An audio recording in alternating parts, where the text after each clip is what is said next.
Matthew Henry's Commentary on the Whole Bible. Numbers 28.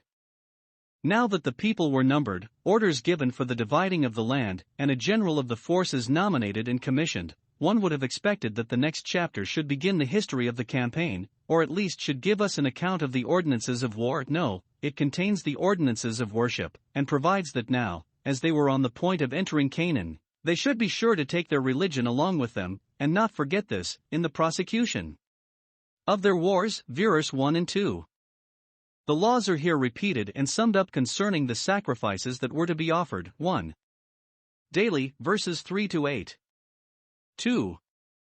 Weekly, verse 9 and 10. 3. Monthly, verses 11 to 15. 4. Yearly. 1. At the Passover, verses 16 to 25. 2. At Pentecost, verses 26 to 31. And the next chapter is concerning the annual solemnities of the seventh month. Laws concerning sacrifices, 1452 BC. 1. And the Lord spake unto Moses, saying, to command the children of Israel, and say unto them, my offering, and my bread for my sacrifices made by fire, for a sweet savour unto me, shall ye observe to offer unto me in their due season. 3. And thou shalt say unto them, this is the offering made by fire which ye shall offer unto the Lord, 2 lambs of the first year without spot day by day, for a continual burnt offering. For the one lamb shalt thou offer in the morning, and the other lamb shalt thou offer at even. 5. And a 10th part of an ephah of flour for a meat offering, mingled with the 4th part of an hin of beaten oil. 6. It is a continual burnt offering, which was ordained in Mount Sinai for a sweet savour, a sacrifice made by fire unto the Lord. 7. And the drink offering thereof shall be the 4th part of an hin for the one lamb. In the holy place shalt thou cause the strong wine to be poured unto the Lord for a drink offering. 8. And the other lamb shalt thou offer at even, as the meat offering of the morning, and as the drink offering thereof, thou shalt offer it, a sacrifice made by fire, of a sweet savour unto the Lord. Here is 1. A general order given concerning the offerings of the Lord, which were to be brought in their season. Verse 2. These laws are here given afresh, not because the observance of them was wholly disused during their 38 years wandering in the wilderness. We cannot think that they were so long without any public worship, but that at least the daily lamb was offered morning and evening, and doubled on the Sabbath day. So Bishop Patrick conjectures, but that many of the sacrifices were then omitted is plainly intimated. Amos 5 verse 25, quoted by Stephen, Acts 7 verse 42. Did you offer unto me sacrifices and offerings in the wilderness 40 years, O house of Israel? It is implied, no, you did not. But whether the course of sacrifices had been interrupted or no, God saw fit now to repeat the law of sacrifices. 1. Because this was a new generation of men, that were most of them unborn when the former laws were given, therefore, that they might be left without excuse, they have not only these laws written to be read to them, but again repeated from God Himself, and put into a less compass and a plainer method. 2. Because they were now entering upon war, and might be tempted to think that while they were engaged in that they should be excused from offering sacrifices. Inter arma silent leges law is little regarded amidst the clash of arms. No, says God, my bread for my sacrifices even now shall you observe to offer, and that in the due season. They were peculiarly concerned to keep their peace with God when they were at war with their enemies. In the wilderness they were solitary, and quite separate from all other people, and therefore there they needed not so much their distinguishing badges, nor would their omission of sacrifices be so scandalous as when they came into Canaan, when they mingled with other people. 3. Because possession was now to be given them of the land of promise, that land flowing with milk and honey, where they would have plenty of all good things. Now, says God, when you are feasting yourselves, forget not to offer the bread of your God. Canaan was given to them upon this condition, that they should observe God's statutes. Psalm 105 verses 44 and 45. 2. The particular law of the daily sacrifice, a lamb in the morning and a lamb in the evening, which, for the constancy of it as duly as the day came, is called a continual burnt offering. Verse 3, which intimates that when we are bidden to pray always, and to pray without ceasing, it is intended that at least every morning and every evening we offer up our solemn prayers and praises to God. This is said to be ordained in Mount Sinai, verse 6, when the other laws were given. The institution of it we have, Exodus 29 verse 38. Nothing is here added in the repetition of the law, but that the wine to be poured out in the drink offering is ordered to be strong wine, verse 7, the richest and most generous and best-bodied wine they could get. Though it was to be poured out upon the altar, and not drunk, they therefore might be ready to think the worst would serve to be so thrown away, yet God requires the strongest, to teach us to serve God with the best we have. The wine must be strong, says Ainsworth, because it was a figure of the blood of Christ, the memorial of which is still left to the church in wine, and of the blood of the martyrs, which was poured out as a drink offering upon the sacrifice and service of our faith. Philippians 2 verse 17. 9. And on the Sabbath day 2 lambs of the first year without spot, and 2/10 deals of flour for a meat offering, mingled with oil, and the drink offering thereof. 10. This is the burnt offering of every Sabbath, beside the continual burnt offering and his drink offering.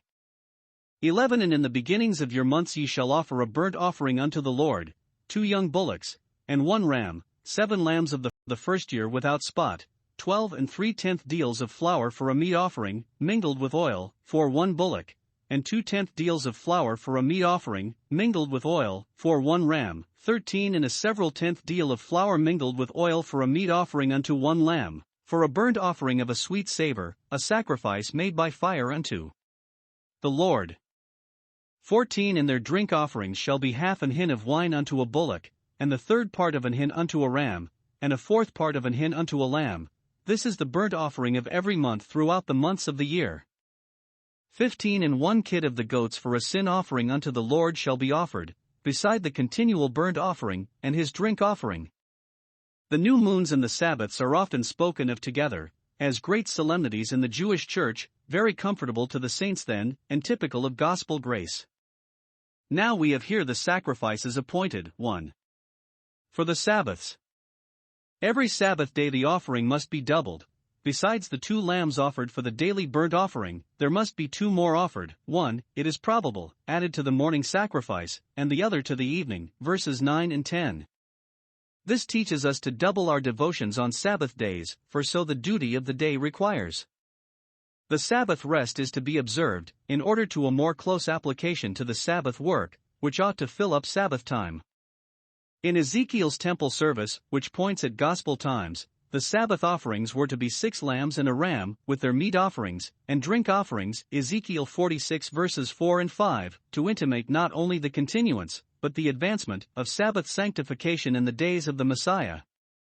This is the burnt offering of the Sabbath in his Sabbath, so it is in the original, verse 10. We must do every Sabbath day's work in its day, studying to redeem every minute of Sabbath time as those that believe it precious, and not thinking to put off one Sabbath's work to another, for sufficient to every Sabbath is the service thereof. 2. For the new moons. Some suggest that, as the Sabbath was kept with an eye to the creation of the world, so the new moons were sanctified with an eye to the divine providence, which appoints the moon for seasons, guiding the revolutions of time by its changes and governing sublunary bodies, as many think, by its influences. Though we observe not any feast of new moons, yet we must not forget to give God the glory of all the precious things put forth by the moon which he has established forever, a faithful witness in heaven. Psalm 89 verse 37. The offerings in the new moons were very considerable, 2 bullocks, a ram and 7 lambs, with the meat offerings and drink offerings that were to attend them, verse 11, etc., besides a sin offering, verse 15. For, when we give glory to God by confessing his mercies, we must give glory to him likewise by confessing our own sins, and, when we rejoice in the gifts of common providence, we must make the sacrifice of Christ, that great gift of special grace, the fountain and spring head of our joy. Some have questioned whether the new moons were to be reckoned among their feasts, but why should they not, when besides the special sacrifices which were then to be offered, they rested from servile works, Amos 8 verse 5, blew the trumpets, chapter 10 verse 10, and went to the prophets to hear the word. 2 Kings 4 verse 23. And the worship performed in the new moons is made typical of gospel solemnities, Isaiah 66 verse 23. 16 And in the 14th day of the first month is the Passover of the Lord. 17 And in the 15th day of this month is the feast. 7 days shall unleavened bread be eaten. 18 And the first day shall be an holy convocation, ye shall do no manner of servile work therein. 19 But ye shall offer a sacrifice made by fire for a burnt offering unto the Lord, 2 young bullocks, and 1 ram, and 7 lambs of the first year. They shall be unto you without blemish. 20 And their meat offering shall be of flour mingled with oil. 3/10 deals shall ye offer for a bullock, and 2/10 deals for a ram. 21 A several tenth deal shalt thou offer for every lamb. Throughout the 7 lambs, 22 And 1 goat for a sin offering, to make an atonement for you. 23 Ye shall offer these beside the burnt offering in the morning, which is for a continual burnt offering. 24 After this manner ye shall offer daily, throughout the 7 days, the meat of the sacrifice made by fire, of a sweet savor unto the Lord. It shall be offered beside the continual burnt offering and his drink offering. 25 And on the 7th day ye shall have an holy convocation, ye shall do no servile work. 26 Also in the day of the firstfruits, when ye bring a new meat offering unto the Lord, after your weeks be out, ye shall have an holy convocation, ye shall do no servile work. 27 But ye shall offer the burnt offering for a sweet savor unto the Lord, 2 young bullocks, 1 ram, 7 lambs of the first year. 28 And their meat offering of flour mingled with oil, 3/10 deals unto 1 bullock, 2/10 deals unto 1 ram. 29 A several tenth deal unto 1 lamb, throughout the 7 lambs, 30 And 1 kid of the goats, to make an atonement for you. 31 Ye shall offer them beside the continual burnt offering, and his meat offering, they shall be unto you without blemish, and their drink offerings. Here is 1. The appointment of the Passover sacrifices, not that which was the chief, the paschal lamb. Sufficient instructions had formerly been given concerning that, but those which were to be offered upon the 7 days of unleavened bread, which followed it, verses 17 to 25. The first and last of those 7 days were to be sanctified as Sabbaths, by a holy rest, and a holy convocation, and on each of the 7 days they were to be liberal in their sacrifices, in token of their great and constant thankfulness for their deliverance out of Egypt, 2 bullocks, a ram, and 7 lambs. A gospel conversation, in gratitude for Christ our Passover who was sacrificed, is called the keeping of this feast, 1 Corinthians 5 verse 8. For it is not enough that we purge out the leavened bread of malice and wickedness, but we must offer the bread of our God, even the sacrifice of praise, continually, and continue herein unto the end. 2. The sacrifices are likewise appointed which were to be offered at the feast of Pentecost, here called the day of the firstfruits, verse 26. In the feast of unleavened bread they offered a sheaf of their firstfruits of barley, which with them was first ripe, to the priest, Leviticus 23 verse 10, as an introduction to the harvest. But now, about 7 weeks after, they were to bring a new meat offering to the Lord, at the end of harvest, in thankfulness to God, who had not only given, but preserved to their use, the kindly fruits of the earth, so as that in due time they did enjoy them. It was at this feast that the Spirit was poured out, Acts 2 verse 1, etc., and thousands were converted by the preaching of the apostles, and were presented to Christ, to be a kind of firstfruits of his creatures. The sacrifice that was to be offered with the loaves of the firstfruits was appointed, Leviticus 23 verse 18. But over and above, besides that and besides the daily offerings, they were to offer 2 bullocks, 1 ram, and 7 lambs, with a kid for a sin offering, verses 27 to 30. When God sows plentifully upon us, he expects to reap accordingly from us. Bishop Patrick observes that no peace offerings are appointed in this chapter, which were chiefly for the benefit of the offerers, and therefore in them they were left more to themselves, but burnt offerings were purely for the honor of God, were confessions of his dominion, and typified evangelical piety and devotion, by which the soul is wholly offered up to God in the flames of holy love, and sin offerings were typical of Christ's sacrifice of himself, by which we in our services are perfected and sanctified.